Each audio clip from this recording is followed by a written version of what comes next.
When your toddler pulls your hand toward the fridge instead of pointing, it usually feels harmless. You think, they know what they want, they're confident, they're independent. But what most parents don't realize is this. That small gesture, using your hand instead of pointing, can be one of the earliest signs that communication pathways in your child's brain aren't developing the way they should. And that's what makes early developmental differences so difficult to catch. They don't look like problems. They look like personality.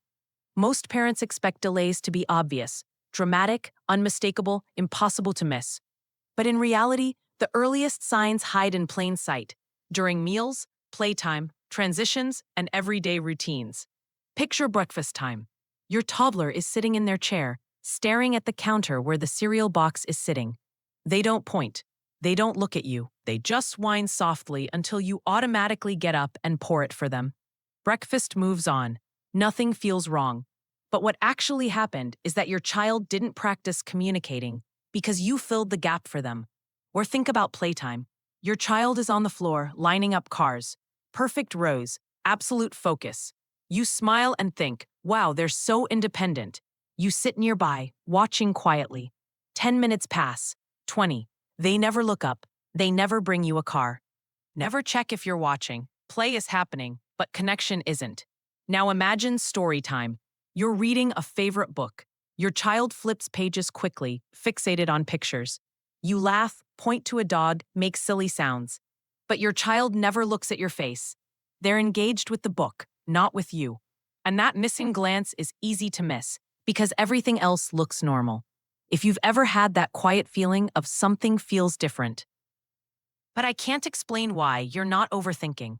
You may be noticing something real.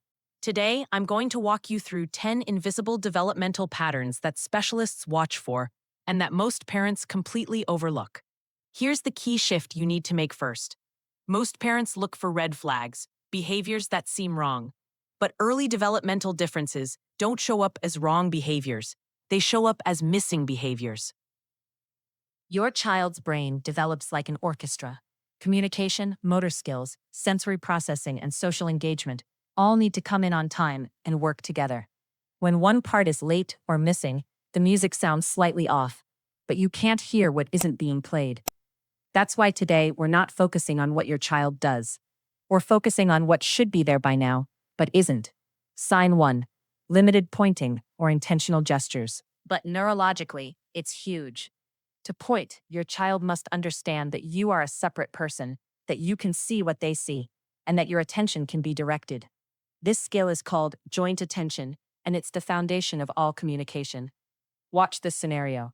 Your child wants a snack that's out of reach. Do they point and look at you? Or do they cry, grab your hand, and use you like a tool? That difference matters. By around 15 months, most children will point, make eye contact, or vocalize to recruit help. If pointing is consistently absent after 15 to 16 months, that's your first invisible sign. Sign 2. Limited eye gaze to share experiences. Your child may make eye contact, but there's a specific type that matters. It's called referential looking. Babies naturally look at an object, then at you, then back at the object. That triangle is their first conversation. If your child stays focused on toys or books but never looks up to share the moment with you, language development can stall because language is built on shared attention. Try this. Hold a favorite toy near your face. Do their eyes move from the toy to you and back again, or do they stay locked on the object alone? If that triangle is missing after 12 months, take note. Sign 3. Overly quiet or isolated play. Independent play is healthy, but there's a version that signals a gap. If your child plays for long stretches without ever checking in, sharing, or seeking your attention, the social bridge may be missing. Ask yourself, when they play, do they ever look up to see if you're watching? Do they bring you something to show? Do they invite you into their world? If not, that's data, not personality. Sign 4. Strong avoidance of sensory experiences. Consistent distress around textures, sounds, or sensations isn't just sensitivity. It can reflect differences in sensory processing, which directly affects language, motor skills, and social engagement. For example, imagine you're at a birthday party. Other toddlers are running toward the bounce house, laughing and climbing inside. Your child stops at the entrance, covers their ears, and refuses to go in. Or picture a simple moment at home. You hand your child a cupcake, and the second frosting touches their fingers, they freeze, panic, or burst into tears. Maybe bath time turns into a daily struggle because the sound of running water feels overwhelming.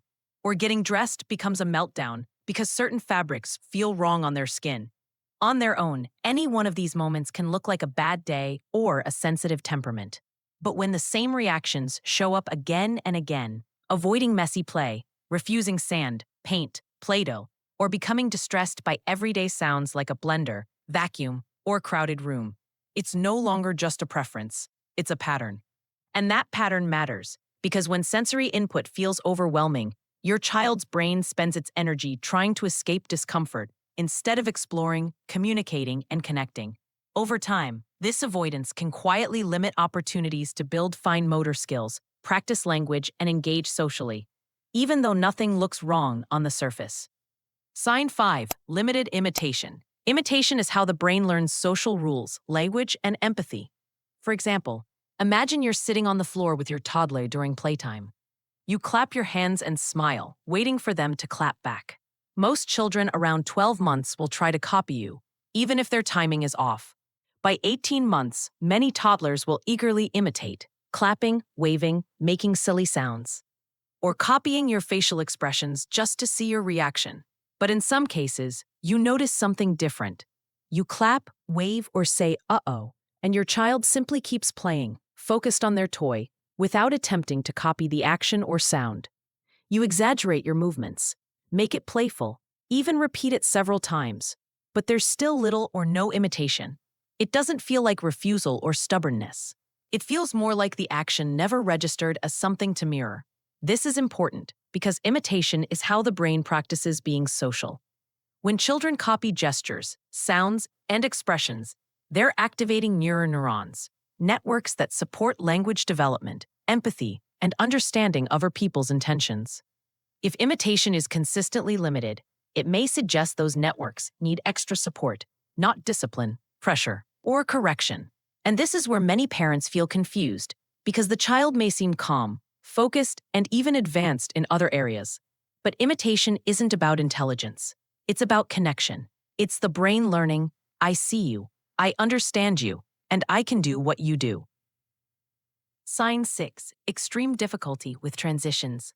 All toddlers resist transitions, but intensity matters. If transitions trigger long, intense meltdowns that don't improve with preparation, the brain may be struggling with flexibility and regulation. For example, imagine it's time to turn off the TV and get ready for dinner. You give your toddler a 2-minute warning, then a 1-minute warning. You even offer a choice. Do you want to walk to the kitchen or be carried?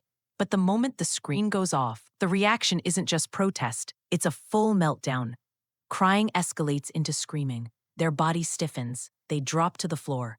And even after 10 or 15 minutes, they're still unable to calm down, despite comfort, reassurance, or distraction.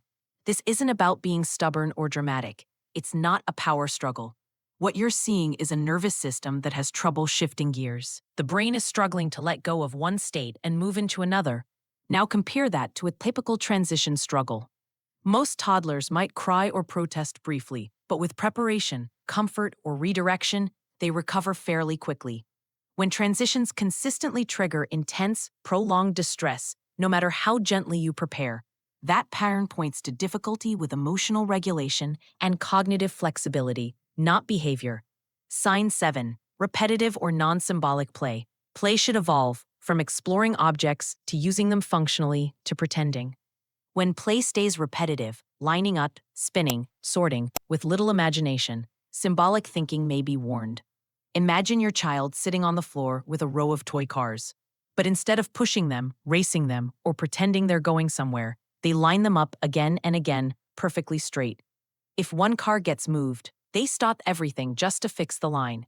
You try to join in and say, "Let's drive the car to the park," but they don't respond. They simply return to lining them up. This isn't about being neat or organized. Typical play naturally evolves into imagination. Cars drive, dolls eat, blocks become houses. When play stays repetitive and rigid, without pretending or storytelling, it can signal that symbolic thinking hasn't fully emerged yet. Sign 8. Inconsistent response to name. This isn't about obedience. It's about recognition. If your child doesn't consistently respond to their name during calm moments, it may signal differences in auditory processing or social engagement. Always rule out hearing concerns first. This isn't about obedience. It's about recognition. Picture your child calmly playing with blocks, not deeply absorbed, just stacking casually. You call their name from a few feet away. No reaction. You try again. Still nothing. But if you shake a snack bag, they turn instantly. That contrast matters. A child who hears but doesn't consistently register their name during neutral moments may be struggling with social attention or auditory processing. Before worrying about development, hearing should always be checked. But if hearing is normal and the pattern continues, it's worth noting. Sign 9. Delayed motor skills paired with social differences. Motor and communication development are deeply connected. Delays in both areas together matter more than either alone. Some children walk later and some talk later. That can be normal. But when both motor and social skills lag together, the pattern becomes more important. For example, a toddler who started walking late may also avoid interactive games like rolling a ball back and forth. When you try to dance together, they wander off instead of engaging. Motor development and communication share brain pathways. When movement and social connection don't develop in sync, it can affect how children explore, communicate, and connect with others. Sign 10. Relying on you to interpret needs without attempting communication. This one hides inside your competence as a parent. If your child consistently pulls your hand instead of gesturing, vocalizing, or making eye contact, expressive communication may not be emerging as expected. Create small pauses. Watch what happens. That gap is where communication should appear. This one is especially easy to miss because it hides inside your competence as a parent. You know your child so well that you anticipate everything. They tug your hand toward the fridge. You already know they want milk. You open it immediately. But notice what's missing. No pointing, no sound, no eye contact. Try this instead. Pause for a few seconds. Look at them. Wait. Do they try anything? Pointing, vocalizing, looking at your face? Or do they simply stand there, waiting for you to act?